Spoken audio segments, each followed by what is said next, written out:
Hi friends, welcome back. This is Anne from the blog hiddenfarmlife.com. I wanted to come to you today because if you have chickens, as we do, layers specifically, our girls took a small break over the winter, but as you can see, or maybe you can't see, let me grab the camera. We have a literal ton of eggs.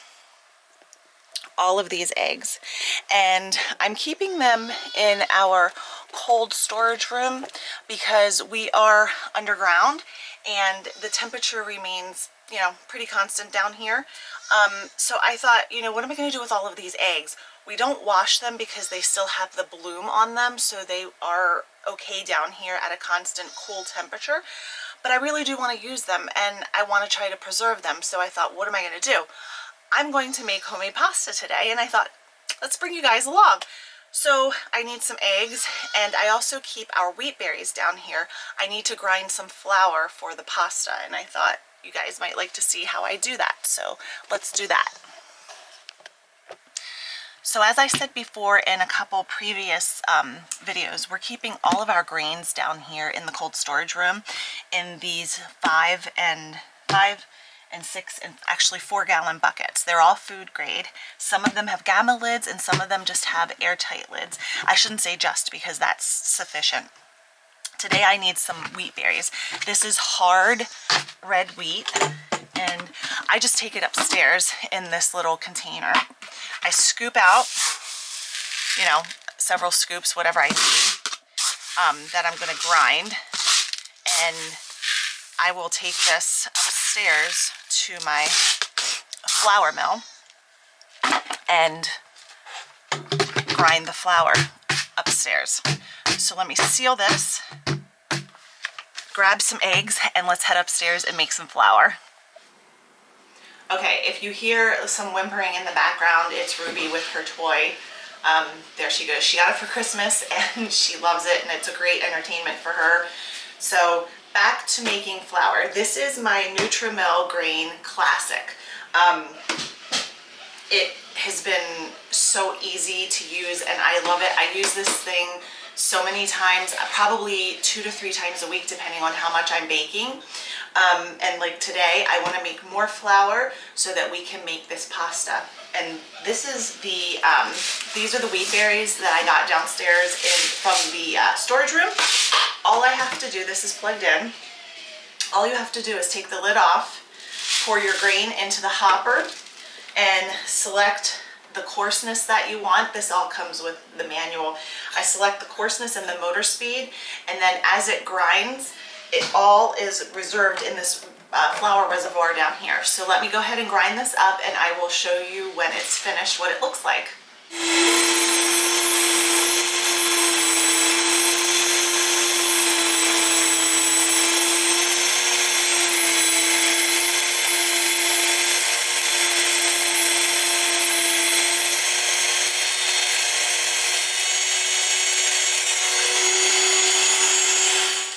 Just like that, it's done. You'll know when it's done because it has a higher pitched sound to it.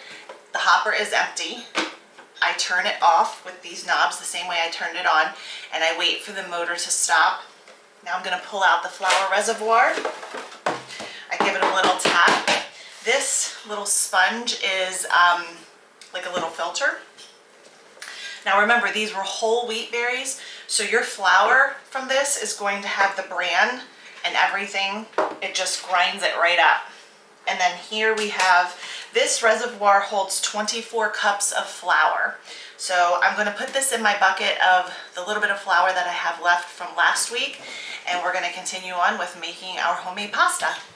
One thing that I did want to tell you about making your own flour is if you want to grind up a whole lot of wheat berries at one time but you're not ready to use them, you're going to want to store your flour in the freezer. As soon as those wheat berries are ground up into flour, they start to lose their beneficial nutrients. So you want to keep it in the freezer.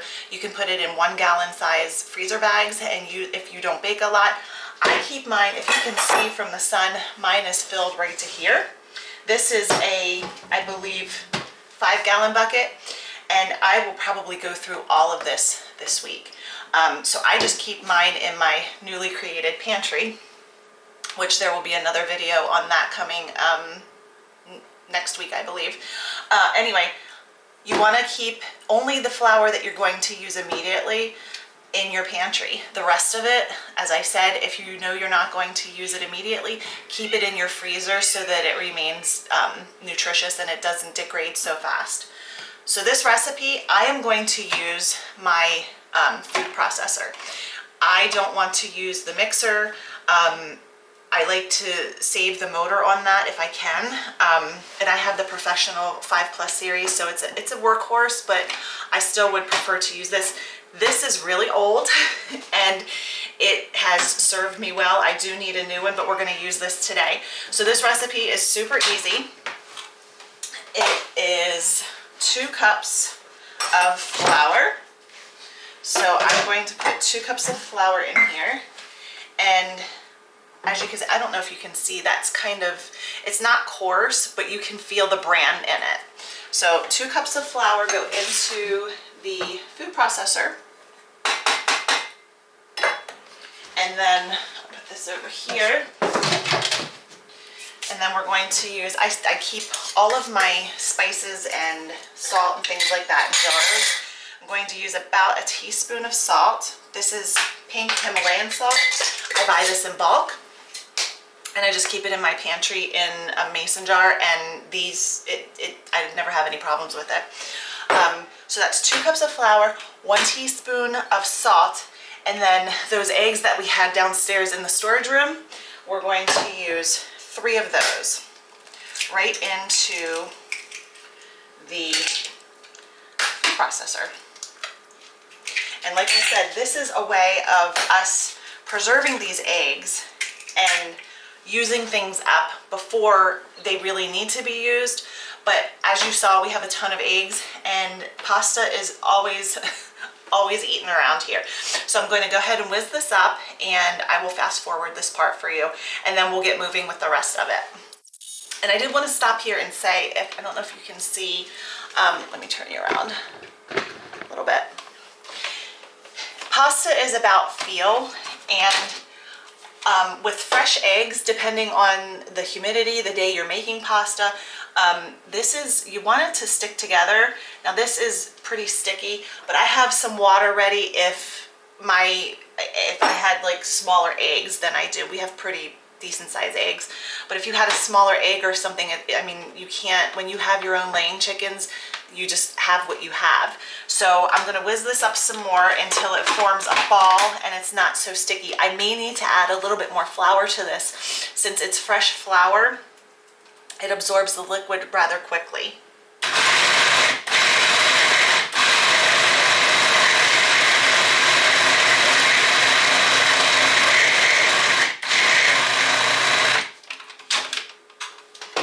Let's test it again.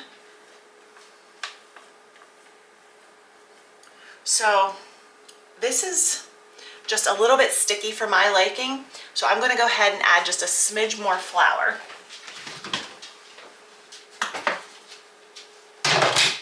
Literally just going to sprinkle it over the top. Maybe 1 tablespoon.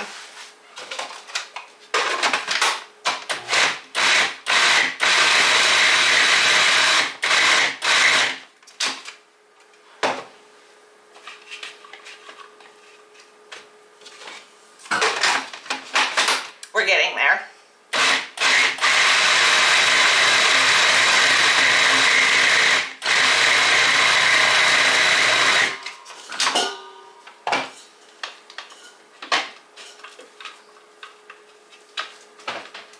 So here's the dough, and as you can see, it's kind of sticky, but it's not super sticky. This is what you want. So let me go ahead and clean this up, and we'll go to the next part. Now that the dough has rested for about a half an hour, I'm going to go ahead and roll it out. And I put a little bit of flour on the surface just to keep it from sticking. It really shouldn't, but I just wanted to be sure of that. And I'm just going to flour my rolling pin, and I'm just going to start stretching the dough. want to stretch it so that we can eventually cut this. And obviously this would be much easier with a pasta attachment for my KitchenAid, but I don't have that, and I want to do this by hand because we may not always have electricity or power, so I'd really like to continue doing this by hand. It's a good skill to have, and it can be useful. So I'm going to roll this out and we'll catch up when I'm finished that. Now that I have my pasta rolled out into a thickness that I like, I'm going to take a pizza cutter, because remember we're doing this by hand. I'm going to divide it into thirds. Again, none of this is an exact science. I'm going to go ahead and take this up, and you can see it's a little thicker than I normally like, but that's okay. So we're going to put that back there. We're just going to work with one piece at a time. We'll work with this smaller one, and I think what I'm going to do is roll this out just a little bit more to make it a little bit thinner. You can, I like a thicker noodle, but this is a little bit too thick. And you can always roll this out to thin it out a little bit more, depending on what you're making as well. So that's a little bit thinner. I like that. You can do this a couple of different ways. You can cut your noodles with the pizza cutter, or what I'm going to do, I'm going to go ahead and cut this into strips, and then I'm going to roll this up, and once it's rolled up, I'm going to go ahead, you know what, let me grab a knife.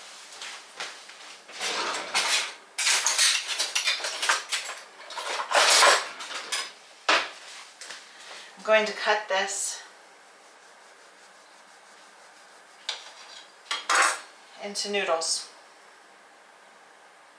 This obviously is not perfect, but there's a noodle. A noodle. Can you see this noodle? There's a noodle. So I'm going to go ahead and get all of this cut up. I have a flour dusted pan that I'm just going to put these on, and we're going to allow them to dry. Down to my last little piece of pasta sheet here to make noodles, and I wanted to show you, I'm actually making them a little bit thinner right before I cut them. They've already started to dry out, these sheets, which is great, but I wanted to show you what I've been doing. I cut them into manageable squares because I don't want the pasta to be really long. And then I am going, let's see if I can zoom you in.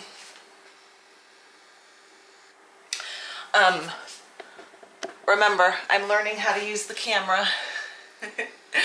So I am taking this pasta sheet and I am rolling them in, not flat, but in a roll. And then I have a super sharp knife and I am cutting little ribbons, not too, I'm not holding the roll too tightly, just holding it steady while I cut. Remember, this is my first go at whole wheat pasta, so shape wasn't super important. I just wanted to make sure it wasn't too thick or too thin. And these, I mean, obviously you see they're not perfect. This is done by hand, and I just wanted to make sure that everything was somewhat uniform so that they would cook evenly. I didn't want any really fat noodles or any really skinny noodles, because obviously the skinny noodles would cook way faster than the wider noodles. So I'm just finishing up putting these on the pan, which I have flour on, and then I'm just going to take some of this flour and dust it across the top and toss these in that flour. And then I am going to sit this to dry until dinner time. So here is a 9 by 13, well no, this is bigger than 9 by 13. Here is a pan of homemade pasta. So I'll see you back when we cook this for dinner. Okay, we're back. It is dinner time.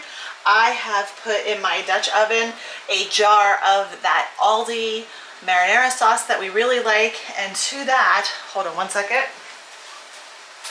I am going to add a half a jar of pesto because my family really likes that. Oh, and it smells so good. So I'm just going to add that in, and this is going to be the sauce for the pasta that we just made. So I'm just going to mix that together and let that heat through.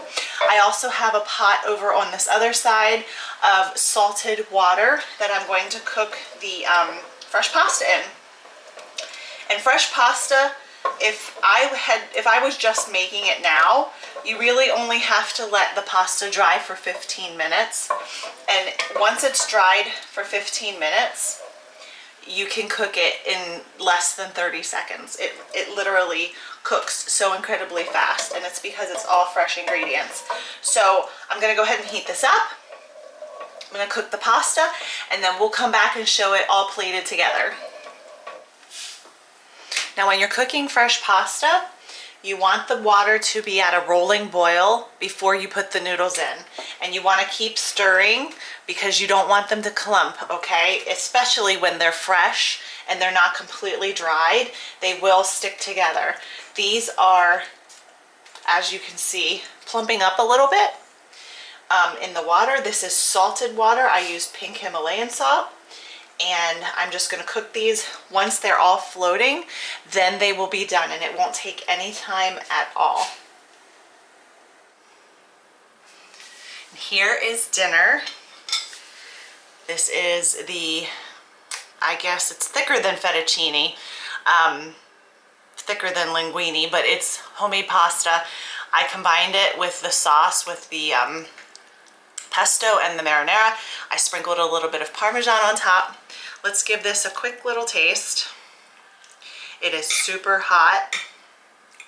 This looks really good.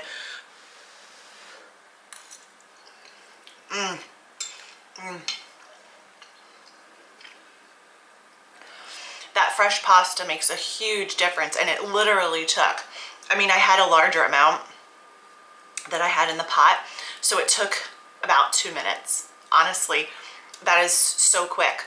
Especially for a weeknight. I had 2 jarred sauces, which isn't my ideal, but if I had this pasta already dried, I like to prep on the weekends, so I could have this pasta prepped and keep it in the freezer, or once it's dry, you can keep it for however long. It has to be completely dry though. Once you dry this, you can keep it and then just pull it out any night and have dinner in under 20 minutes. This is so, so good. I'm gonna eat all of that. So I hope you've enjoyed this video. This was my first time making pasta by hand since I was a kid. Actually, I did it one time when I was a kid just for fun, and it wasn't that hard. This wasn't that hard. Would pasta attachments for my KitchenAid be better? It would be a lot easier, but I wanted to do this by hand. Obviously, I need to work on uniform slicing, cuts, and getting it rolled a little bit thinner. But other than that, the flavor's there, the texture is there. Another thing I wanted to say, don't forget, this was whole wheat pasta. This is the whole wheat. If you use an all-purpose flour, which I will probably do another little short video on that to show the difference. All-purpose pasta is going to turn out completely different than whole wheat pasta. This is, what's the word? It's grainy, not grainy. It's heartier. It has a little bit more chew to it than the white pasta that you're going to find in the store. I will link down below my, I'll show you this. I'm sorry for the camera. I will link down below my grain mill and anything else that you would like to see. So for now, I'm gonna end this video here. Thanks for watching. If you like this video, please give us a thumbs up. Please remember to subscribe, share our channel. Every little bit helps us grow. We love putting out this content for you, and we just love doing all of this. I really enjoy making these videos. Let us know in the comments what you wanna see. If you try this recipe, let us know what you think. And don't forget to follow us on our blog, hiddenfarmlife.com, and on Facebook, Hidden Farm Life. Talk to you soon. Bye-bye.